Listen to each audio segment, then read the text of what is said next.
Et salut à toi, bienvenue dans ce nouvel épisode du podcast Nourris ta santé. Aujourd'hui, j'avais envie de parler des meal prep et de comment organiser tes meal prep pour gagner du temps dans le mois de décembre qui est peut-être chargé pour toi et aussi comment organiser tes meal prep à l'arrivée des fêtes de fin d'année tout simplement. Est-ce que tu dois mettre certaines choses en place, etc. dans tes meal prep et c'est ce qu'on va voir aujourd'hui.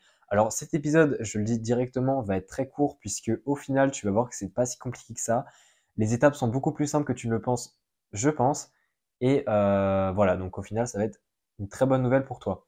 Pourquoi est-ce que je dis ça? Bah, tout simplement parce que à l'arrivée des fêtes, et si tu as écouté d'autres épisodes que j'ai fait récemment, je pense que tu vois où est-ce que je veux en venir. Mais à la période des fêtes de fin d'année, eh bien, la meilleure chose à faire, c'est de ne tout simplement rien changer. Pourquoi? Bah, parce que si tu commences à faire des changements de l'alimentation parce que tu redoutes les fêtes de fin d'année, tu vas créer une certaine fragilité, on va dire, psychologique autour des fêtes de fin d'année. Et on va dire que ton cerveau va idoliser, alors non, c'est pas idoliser, mais va, on va dire, vénérer en quelque sorte les fêtes de fin d'année comme étant un moment de liberté où tu peux manger ce que tu veux, etc. Et ça, en fait, ça va créer des compulsions alimentaires qui est quelque chose qui n'est pas vraiment sain en fait à long terme, hein. Aussi bien si on parle de perte de poids, mais tout simplement psychologiquement, c'est pas quelque chose qui est très bon, très positif. Et en fait, vouloir mettre trop de choses en place autour des fêtes de fin d'année parce que inconsciemment, on pense que les fêtes de fin d'année, ça va juste nous poser des problèmes au niveau de notre santé, eh bien, c'est quelque chose qui est totalement problématique et qu'il faut éviter de faire. Et justement, bah, si on veut commencer à changer nos meal prep parce que c'est les fêtes de fin d'année, on est aussi sur cette idée-là, et cette idée-là, on veut justement l'éviter. Et en plus de ça, faire des modifications pour au final que quelques jours de fête. Ces quelques jours de fête-là n'auront pas beaucoup d'incidence sur nos résultats, voire pas du tout, voire même des résultats positifs, puisque ça nous permettra de changer l'esprit, un petit peu se relâcher pour après repartir en pleine forme. Voilà, au final, se prendre la tête les jours d'avant, les semaines d'avant avec l'alimentation pour justement prévenir des choses qui vont probablement pas arriver quelques semaines après pendant quelques repas, pour moi, c'est juste se compliquer la vie. Donc au niveau des meal prep, c'est très simple. Il ne faut rien changer. Et évidemment, si tu as moins de temps, un conseil que je peux te donner, et c'est le seul conseil, c'est de tout simplement adapter tes meal prep. C'est-à-dire que adapter la variété et adapter le format.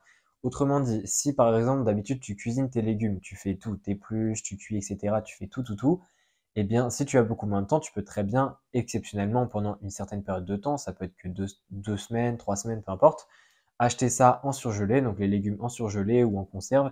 Comme ça, tu gagnes du temps sur la préparation et au final, tu te retrouves avec un repas quand même très similaire. Voilà, peut-être ça aura pas le même goût, ce sera pas aussi bon, mais au niveau des nutriments, des macros, etc., ça sera très similaire et c'est ça qui nous intéresse si on parle de court terme.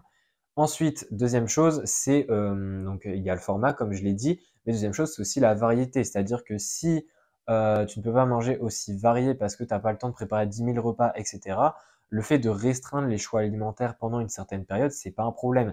Même si tu manges des pâtes toute la journée, les mêmes légumes toute la journée, enfin tous les midis, imaginons pendant 5 jours, c'est pas très grave.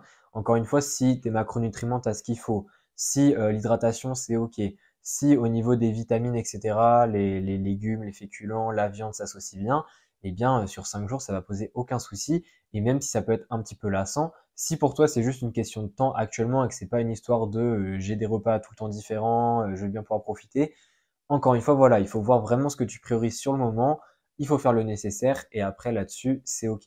Donc vraiment, c'était un petit rappel là-dessus que je voulais faire au niveau des meal prep. Et évidemment, je le rappelle, mais pour les fêtes de fin d'année, il n'y a pas de bonne méthode, de choses à faire pour les meal prep. C'est comme d'habitude, les fêtes de fin d'année, ça ne change rien dans tes habitudes. Tu gardes la même alimentation et tu profites juste des fêtes de fin d'année pour repartir à fond juste après pour une nouvelle année. Voilà, c'est vraiment ça qu'il faut retenir. Si l'épisode t'a plu, n'hésite pas à laisser une note, évidemment, ça me fait toujours plaisir.